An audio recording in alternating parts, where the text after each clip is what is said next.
बच्चों, आज का हमारा चैप्टर है स्टैटिक्स यानी कि सांख्यिकी। आज हम सांख्यिकी चैप्टर के सारे फार्मूले और सारे कॉन्सेप्ट यहाँ पे समझेंगे। ये चैप्टर हमारा छोटा है, कॉन्सेप्ट क्लियर हो तो हमारे क्वेश्चन जरूर सॉल्व हो जाते हैं।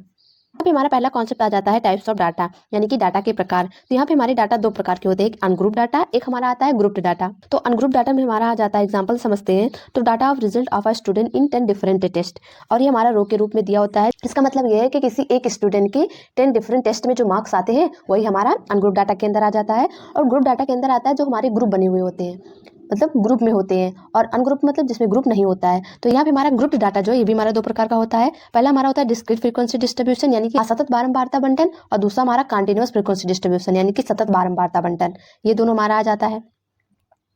अब इन दोनों को समझ लेते हैं क्या होता है। हमारा यहाँ पे डिस्क्रीट फ्रीक्वेंसी डिस्ट्रीब्यूशन जो है, इसमें हमें मार्क्स दिया होता है और हमें फ्रीक्वेंसी यानी कि बारंबारता दी हुई होती है, तब हमें क्वेश्चन को सॉल्व करना होता है। और हमारा कंटीन्यूअस फ्रीक्वेंसी डिस्ट्रीब्यूशन यानी कि सतत बारंबारता में क्या होता है, हमें ऐसे क्लास अंतराल दिया होता है, जैसे 0 से 10, 10 to 20, 20 to 30, 30 to 40, ऐसे में अंतराल में दिया होगा और यहाँ पे हमारी बारंबारता दी होगी, फिर हमें क्वेश्चन को सॉल्व करना होगा। तो ये आ जाता है हमारा ग्रुप्ड डाटा के अंदर। तो यहाँ पे हम क्या कर रहे हैं, कॉन्सेप्ट को अच्छे से समझ ले रहे हैं। तो क्वेश्चन प्रैक्टिस के लिए हमने लेक्चर बना रखा है, लिंक डिस्क्रिप्शन बॉक्स में मिल जाएगी, आप वहां से जाके क्वेश्चन भी प्रैक्टिस कर लीजिएगा, जिससे हमारा कॉन्सेप्ट बिल्कुल क्लियर हो जाए। इस चैप्टर में इंपॉर्टेंट है कि सारे फार्मूले जरूर याद हो। अगला कॉन्सेप्ट आ जाता है माध्य यानी कि मीन। तो हमारा मीन क्या होता है, it is the average value of the observations, यानी कि सभी अवकलनों का औसत मान। यानी कि यहाँ पे हमें ऑब्जर्वेशंस दिए होंगे, कुछ हमारे यहाँ पे प्रेक्षण दिए होंगे, और उन्हें क्या करना है, ऐड कर लेना है। जितने नंबर दिए होंगे उन नंबर से डिवाइड कर देना है, तो हमें औसत मान निकल आता है। तो हम क्या करते हैं, माध्य को लिखते हैं x bar. X bar is equal to जितने भी ऑब्जर्वेशन है सबको ऐड कर लिया, जितने ऑब्जर्वेशन है उनसे डिवाइड कर दिया, तो ये हो जाता है हमारा फार्मूला माध्य का। अगर इसे समेशन के रूप में लिखते हैं तो ये हो जाता है हमारा 1/n summation i is equal to 1 से लेके n तक, और यहाँ पे हमारा एक्स आई हो जाता है, जहाँ पे हमारा i जो है 1 से लेके n तक होगा। तो ये तो हमारा फार्मूला हो गया माध्य का। अब हमारा अगला आता है मीडियन, यानी कि माध्यिका। हमारी माध्यिका क्या होती है, हमें ऑब्जर्वेशंस जो दिए होंगे उन्हें हम क्या करेंगे, एक बढ़ते या घटते क्रम में, व्यवस्थित क्रम में लिख लेंगे, और उनका मध्य का मान हमारा जो होता है वही हमारी माध्यिका हो जाती है। तो अगर हमारा n का मान ऑड होता है तो हमारे माध्यिका का फार्मूला हो जाता है n+1/2वां पद। ये पद हमारा जो आता है यही हो जाती है हमारी माध्यिका, जब हमारा n ऑड होता है। और जब हमारा n इवन होता है तो यहाँ पे हमारी माध्यिका हो जाती है m इज इक्वल टू n/2वां पद प्लस n/2 प्लस 1वां पद बाई 2। ये हो जाता है हमारा n इवन होने पर माध्यिका। अब हमारा अगला कॉन्सेप्ट आता है बहुलक, यानी कि मॉड। मॉड क्या होता है, अगर हमें यहाँ पे ऐसे में मार्क्स दिए होते हैं और यहाँ पे हमारी फ्रीक्वेंसी यानी कि बारंबारता दी हुई होती है, तो हमें क्या करना होता है, जिसकी बारंबारता सबसे अधिक होती है वही हमारा हो जाता है मॉड। तो यहाँ पे हमारी सबसे बड़ी बारंबारता जो हमारी फ्रीक्वेंसी है वो 4 है, तो यहाँ पे हमारा मॉड जो हो जाएगा वो 61 है। 4 का मतलब यहाँ पे हमारा 61 4 बार आया है, बाकी सब संख्या जो है इससे कम आई हुई है, तो यहाँ पे हमारा बहुलक जो हो गया वो 61 हो गया। अब हमारा अगला आ जाता है फॉर डिस्क्रीट फ्रीक्वेंसी डिस्ट्रीब्यूशन के लिए हमें मीन निकालना है। तो हमें टेबल दिया होगा एक्स आई का और हमें टेबल दिया होगा एफ आई का, फिर हम क्या करेंगे, f i into x i निकालेंगे। तो हमारा मीन का फार्मूला होता है x bar is equal to F1 into x1 plus F2 into x2 plus F3 into x3। ऐसे हमारा जितनी भी संख्याएं दी होंगी सबको इंटू कर लेंगे Fn इंटू xn तक, और अपॉन में हमारा आ जाएगा F1 plus F2 plus F3 सबको ऐड कर लेंगे। तो इसको समेशन के रूप में लिखेंगे तो हमारा हो जाएगा summation i is equal to 1 से लेके n तक f i into x i, और अपॉन में हमारा आ जाएगा summation i is equal to 1 से लेके n तक एफ आई, यानी कि सारा एफ आई इंटू एक्स आई सबको ऐड कर लेंगे और फिर एफ आई सबको ऐड कर लेंगे। तो ये हमारा हो जाता है मीन का formula x bar is equal to, जब हमें टेबल दिया होगा। आगे देखते हैं हमारा क्या है, आगे हमारा है क्युमुलेटिव फ्रीक्वेंसी यानी कि संचयी बारंबारता। तो यहाँ पे हम देख लेते हैं हमारी संचयी बारंबारता क्या होती है, इसको हम सी एफ से लिखते हैं। तो हमें टेबल दिया होगा एक्स आई का और हमें टेबल दिया होगा एफ आई का, तो हम क्या करेंगे, संचयी बारंबारता निकालेंगे जिसको हम लिखते हैं सी एफ से। तो यहाँ पे हमारा संचयी बारंबारता हो जाती है, यहाँ पे हमारा 1 तो 1 ही रहेगा, फिर अगला हमारा बन जाता है 1 + 2, यहाँ पे हमारा 3 आ जाएगा। ऐसे हमारा 3 + 3 6 आ गया, 6 + 4 हमारा 10 आ गया, फिर 10 + 5 यहाँ पे हमारा 15 आ गया। तो यहाँ पे हमें लास्ट में जो संख्या मिलती है वही हमारी, अगर हम एफ आई सबको ऐड कर लेते हैं तो उसी के बराबर हमें मिलता है। तो यहाँ पे हमें n मिला 15। जब हमने सी एफ निकाला, संचयी बारंबारता निकाला, तो हमें लास्ट पद जो मिला हमारा 15 वही हो जाता है हमारा n। तो n इज इक्वल टू मिल गया हमारा 15, ये हो जाता है हमारा कैपिटल N के बराबर, जिसको हम लिखते हैं सिग्मा एफ आई के। तो यहाँ पे हमारा n ऑड है, तो यहाँ पे हमारा माध्यिका निकालने का फार्मूला हो जाएगा n+1/2 वाला टर्म, n/+2 वाला टर्म जो आएगा वही हमारी माध्यिका हो जाएगी। तो यहाँ पे हमारा n का मान 15 है, 15 + 1 16/8 8वां पद। तो हम क्या करेंगे, अपनी संचयी बारंबारता में देखेंगे हमारा 8 कहाँ पे आ रहा है, और यहाँ पे हमारा लिखा हुआ है कि हमारी संचयी बारंबारता जो है n/2 के बराबर होगी या उससे बड़ी होगी, उससे छोटी हम नहीं लेंगे। हमें माध्यिका का पद मिला हुआ है 8वां पद, तो हमारा 8वें पद से बड़ा होगा या उसके बराबर होगा। तो यहाँ पे हम संचयी बारंबारता में देखेंगे, संचयी बारंबारता वाले कॉलम में, तो यहाँ पे हमारा 8 तो नहीं दिख रहा है, तो हम क्या करेंगे, 8 से बड़ा लेंगे। तो 8 से बड़ा हमारा 10 आ गया, तो हमारा संचयी बारंबारता जो होती है वो हमारी मिलती है x वाले कॉलम में, तो हमारा 10 के सामने आ गया 7, तो यही हो गई हमारी माध्यिका। हम हमेशा माध्यिका एक्स वाले कॉलम में से लेते हैं। अब हमारा अगला आ जाता है relation between mean, median and mod, यानी कि माध्य, माध्यिका और बहुलक में हमारा संबंध। यहाँ पे हमारा होता है mean minus median is equal to 1/3 mean minus mode, mode is equal to 3 median minus 2 mean, यानी कि बहुलक इज इक्वल टू 3 माध्यिका माइनस 2 माध्य। ये हो जाता है हमारा रिलेशन, याद होना चाहिए। अगला हमारा आ जाता है मीन डेविएशन, यानी कि माध्य विचलन। ये हमारा इंपॉर्टेंट है, क्वेश्चन इसमें पूछे जाते हैं। तो यहाँ पे हम इसको देखेंगे अनग्रुप डाटा के लिए। मान लेते हैं हमारा x1 x2 x3 ऐसे हमारा Sn तक ऑब्जर्वेशन दिए हुए हैं, तो हमें क्या करना है, मीन निकालना है, माध्य विचलन निकालना है। तो यहाँ पे हमारा मीन डेविएशन यानी कि माध्य विचलन हम इसको लिखते हैं md से। तो यहाँ पे हो जाता है 1/n, n का मान जितने भी ऑब्जर्वेशन दिए होंगे, sigma i is equal to 1 से लेके n तक mod x i minus x bar, ये होता है हमारा फार्मूला, जहाँ पे एक्स बार हमारा माध्य होता है। अगर यहाँ पे हम केवल डेविएशन देखें यानी कि केवल विचलन देखें, तो इसका फार्मूला होता है x i minus M. M यहाँ पे हमारा मीन होगा या मीडियन होगा या मॉड होगा, कुछ भी हो सकता है, जैसा हमें क्वेश्चन में दिया होगा उसी हिसाब से इस फार्मूले का यूज कर लेंगे। तो ये हमारा होता है विचलन। अगला हमारा फार्मूला है कंटिन्यूअस सीरीज। जब हमें टेबल दिया होगा तब हम कैसे माध्य विचलन निकालेंगे, तो यहाँ पे हमें मिल जाएगा mean deviation is equal to sigma i is equal to 1 से लेके n तक, यहाँ पे हमारा एफ आई से इंटू हो जाएगा, F i into mod x i minus x bar upon sigma f आई। ये हो जाता है हमारा मीन डेविएशन का फार्मूला, जब हमें एक्स आई और एफ आई टेबल दिया होगा। अब आगे देखते हैं हमारा क्या है, आगे हमारा है वेरिएंस यानी कि प्रासरण। तो प्रासरण निकालने का हमारा फार्मूला क्या होता है, इसमें भी अगर हमें n ऑब्जर्वेशन दिए होंगे, जैसे x1 x2 ऐसे हमारा xn तक दिया होगा, तो हमारा प्रासरण यानी कि वेरिएंस, हम वेरिएंस को लिखते हैं सिग्मा स्क्वायर से। तो यहाँ से हमें फार्मूला मिल जाएगा sigma square is equal to 1/n, sigma i is equal to 1 से लेके n तक x i minus x bar का होल स्क्वायर, जहाँ पे हमारा एक्स बार जो है ये हमारा माध्य है। ये हो गया हमारा फार्मूला। इसका हमारा 3 फार्मूला है, पहला तुम्हारा ये हो गया, दूसरा हमारा आ जाता है sigma square is equal to 1/n summation i is equal to 1 से लेके n तक एक्स आई का स्क्वायर माइनस एक्स बार का स्क्वायर। ये हो गया हमारा दूसरा फार्मूला, जहाँ पे हमारा x bar is equal to मिल जाता है sigma x i upon n. ये हमारा हो गया माध्य। अब हमारा अगला फार्मूला आ जाता है, ये हमारा हो गया टेबल वाला, जब हमें एक्स आई और एफ आई दिया होगा तो हमारा sigma square is equal to मिल जाता है summation f i into x i का square upon sigma f i minus x bar का स्क्वायर। ये हो जाता है हमारा, जहाँ पे हमारा x bar is equal to summation f i x i upon sigma f i हो जाता है। हो गया हमारा माध्य का फार्मूला, जब हमें टेबल दिया होगा। तो ये 3 फार्मूले हैं, क्वेश्चन में जो जो डाटा हमें दिया होगा उसी हिसाब से हम फार्मूले को यूज करेंगे। अब हमारा अगला आ जाता है स्टैंडर्ड डिविएशन यानी कि मानक विचलन। इसको हम लिखते हैं एसडी से। ये हमारा बराबर होता है अंडर रूट वेरिएंस के। यहाँ पे हम क्या करते हैं, स्टैंडर्ड डिविएशन को सिग्मा से लिखते हैं। तो यहाँ पे हमारा स्टैंडर्ड डिविएशन यानी कि सिग्मा इज इक्वल टू होता है सिग्मा स्क्वायर का फार्मूला याद कर लेते हैं, तो हमें स्टैंडर्ड डिविएशन का भी फार्मूला याद हो जाता है, क्योंकि फार्मूला सेम है, बस यहाँ पे हमारा रूट लग जाता है। तो यहाँ पे हमारा फार्मूला हो गया 1/n sigma i is equal to 1 से लेके n तक एक्स आई का स्क्वायर माइनस एक्स बार का स्क्वायर। सेम फार्मूला होगा, 3 फार्मूला इसके भी हो जाएंगे यहाँ से। Sigma is equal to under root 1/n sigma i is equal to 1 से लेके n तक x i minus x bar का स्क्वायर। सेम फार्मूला है, बस यहाँ पे रूट लग गया है, क्योंकि हमारा स्टैंडर्ड डेविएशन सिग्मा से लिखते हैं। और यहाँ पे जब हमें दिया होगा टेबल एक्स आई और एफ आई का, मतलब एक्स आई और में बारंबारता का जब टेबल दिया होगा, तब हम ये वाला फार्मूला लगाएंगे। अब आगे हमारा है स्टैंडर्ड डिविएशन और हमारा माध्य जो है, इसको हम छोटे में कैसे सॉल्व कर सकते हैं, क्योंकि हमारा table x I F I ऐसा निकालना थोड़ा बड़ा हो जाता है। हम क्या करेंगे, sigma is equal to under root sigma f into d का square upon sigma f minus summation f d upon summation f का होल स्क्वायर। ये हो जाता है हमारा, जहाँ पे हमारा x bar is equal to होता है sigma f d upon sigma f. ये हो जाता है हमारा, ये फार्मूला भी हमारा सेम ही है। हम देख लेते हैं हमारा डी क्या है। डी इज इक्वल टू हमारा हो जाता है x minus A deviation from the assumed mean A. तो यहाँ पे हम क्या करते हैं, डी निकालने के लिए एक्स वाला कॉलम जो दिया होता है बीच का कोई हम मध्यमान ले लेते हैं, फिर उसको क्या करते हैं सभी एक्स में से माइनस करके हम डी निकाल लेते हैं, फिर हमारी कैलकुलेशन थोड़ी छोटी हो जाती है। यहाँ पे हमने क्या किया, केवल फार्मूला बताया। क्वेश्चन प्रैक्टिस करना हो तो डिस्क्रिप्शन बॉक्स में लिंक मिलेगी, वहां से जाके क्वेश्चन प्रैक्टिस कर लेना, पता चल जाएगा डी कैसे सॉल्व करते हैं। यहाँ पे हमारा एक टेबल आ जाता है, हमें क्या होगा, ऑब्जर्वेशन दिए होंगे और हमें मीन और स्टैंडर्ड डिविएशन और वेरिएंस पे देखना है कुछ माइनस प्लस या इंटू या डिवाइड करने पे क्या फर्क पड़ता है। तो हमारे ऑब्जर्वेशन दिए होंगे, अगर हम उसमें क्या करते हैं कि मान लेते हैं कोई संख्या को उसमें ऐड कर देते हैं, तो हमारे मीन में भी वो संख्या ऐड हो जाती है। मान लेते हैं कोई ऑब्जर्वेशन दिया हुआ है, फिर हमें उसका मीन भी दिया हुआ है, तो हम कहते हैं अपने ऑब्जर्वेशन में कोई संख्या ऐड करते हैं तो डायरेक्ट हमारे मीन में भी ऐड हो जाता है। और स्टैंडर्ड डिविएशन मीन डिविएशन उसमें कोई चेंज नहीं आता है, और वेरिएंस में भी कोई चेंज नहीं आता है ऑब्जर्वेशन में कुछ भी ऐड करने से। ये टेबल याद होना चाहिए, क्वेश्चन में डायरेक्ट यूज करेंगे। और यहाँ पे हमारा आ जाता है, अगर हम माइनस कर देते हैं ऑब्जर्वेशन में से कुछ, तो मीन में भी वो संख्या माइनस हो जाएगी, जो भी संख्या हम माइनस करेंगे, और हमारा standard deviation mean deviation same ही रहेगा और वेरिएंस भी हमारा सेम रहेगा।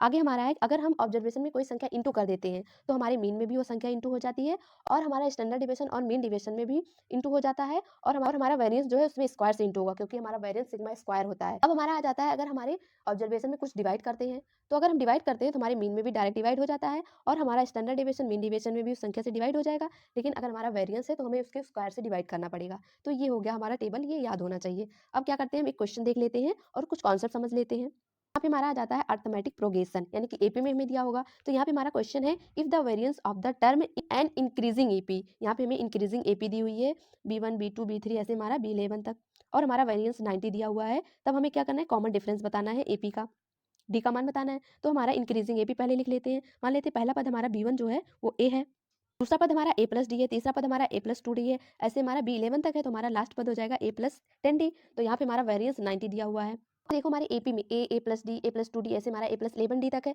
इसमें हमारा क्या हुआ है, ए सब में है, तो हम क्या करते हैं सब में ए माइनस कर देते हैं, तो हमारे वेरिएंस पे कोई फर्क नहीं पड़ेगा, टेबल में भी पढ़ चुके। तो यहाँ पे हमने क्या किया, सब में से ए माइनस कर दिया, तो हमें मिल गया अब नया ऑब्जर्वेशन, हमारी नई एपी मिल गई 0D 2D ऐसे हमारा 10D तक मिल गया, क्योंकि हमने ए माइनस कर दिया। हमारा वेरिएंस सेम ही रहेगा क्योंकि कोई फर्क नहीं पड़ेगा, टेबल पढ़े। अब हम क्या करते हैं, वेरिएंस का डायरेक्ट फार्मूला लगा देते हैं। यहाँ पे अब हमारा बन जाएगा सिग्मा स्क्वायर यानी कि 90, ये तो हमारा हो गया 90।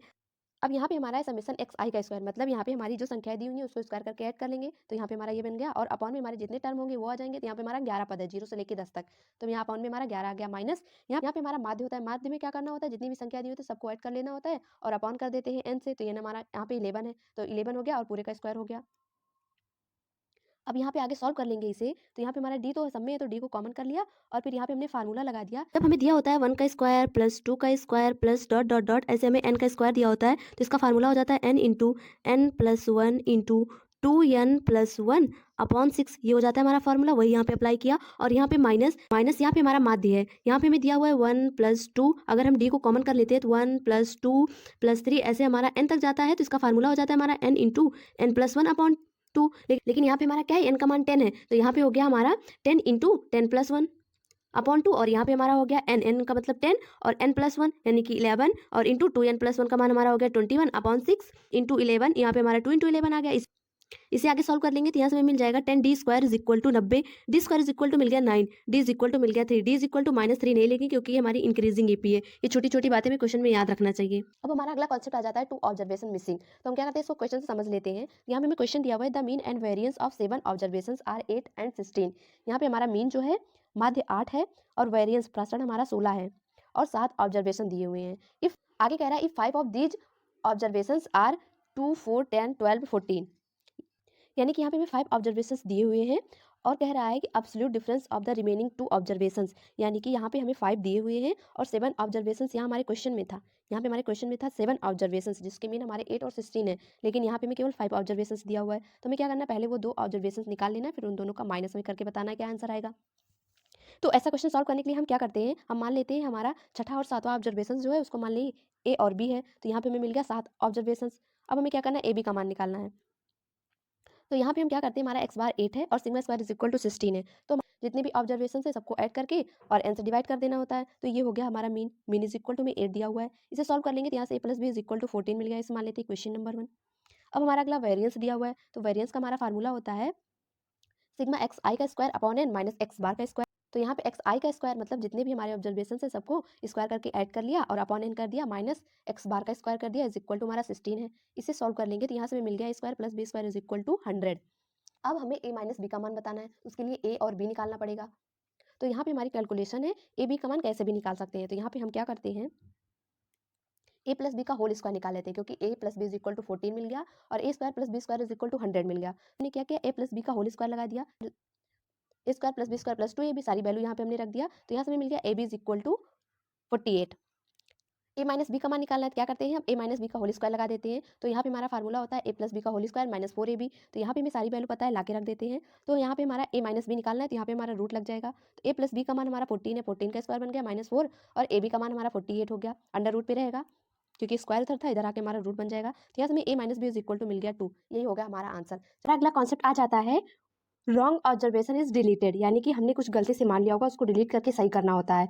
तो इसका कॉन्सेप्ट हमारा होता है जो ऑब्जर्वेशंस दिए होंगे फिर हमें उसका मेन निकालना हो, लेकिन हम क्या करेंगे, गलती से कोई ऑब्जर्वेशन गलत ले लेंगे तो हमारा मेन भी गलत हो जाता है। तो हम मान लेते हैं जैसे हमारा मेन निकालना है x1 plus x2 plus x3 plus x4 और हमारा x5 जो है हमने इसको ले लिया, मान लेते हैं गलती से हमने दूसरा ऑब्जर्वेशन ले लिया जो नहीं लेना था हमें, तो उसको हमने ले लिया। तो अपॉन हमारा 5, क्योंकि यहाँ पे हमारे 5 ही संख्याएं हैं, तो ये हो गया हमारा मीन। जब हमने क्या किया x5 को गलत वाला ले लिया तब ये हो गया हमारा मीन, इसलिए हमने यहाँ पे x बार को ओल्ड लिखा हुआ है। अब क्या करना है, हमें x5 को डिलीट कर देना है, उसको हमें हटा के सही वाला ला के रखना है। तो उसके लिए हम क्या करेंगे, हमारे ऑब्जर्वेशन जो है x1 plus x2 plus 3 x plus 4 ये तो हमारे सही है, तो हम क्या करेंगे x प्लस 4 तक सबको ऐड कर लेंगे। तो इज इक्वल टू हमारा 5x बार ओल्ड वाला आ गया, माइनस कर देंगे x5 को, जो हमने गलती से लिया था x5 को उसको हम माइनस कर देंगे तो हमारा ये मिल जाएगा। अब अगला क्या करेंगे, हमें सही वाला मीन निकालना है। तो उसके लिए हम क्या करेंगे, हमारा x1 plus x2 plus x3 plus x4 ये तो हमारा सेम ही रहेगा, हमें क्या करना है x5 को हटा देना है। तो x5 को हटा देंगे क्योंकि वो हमारा गलत वाला है, उसकी जगह पे हमें नया ऑब्जर्वेशन रखना है, वो जो हमारा सही वाला है उसको मान लेते हैं a है और b है। तो हमने क्या किया, दोनों को ऐड कर दिया, a प्लस b कर दिया और अपॉन में हमारा 6 आ गया क्योंकि ये अब हमारी 6 संख्याएं हो गई और ये हमारा x बार जो नया वाला है ये हमारा करेक्ट x बार हो गया। तो अब इसे सॉल्व करने के लिए हम क्या करते हैं, आगे हमें x1 plus x2 plus x3 plus x4 की वैल्यू मिली हुई है, डायरेक्ट यहाँ पे हम रख देंगे और हमारा a plus B upon 6 is equal to new x bar वाला आ गया।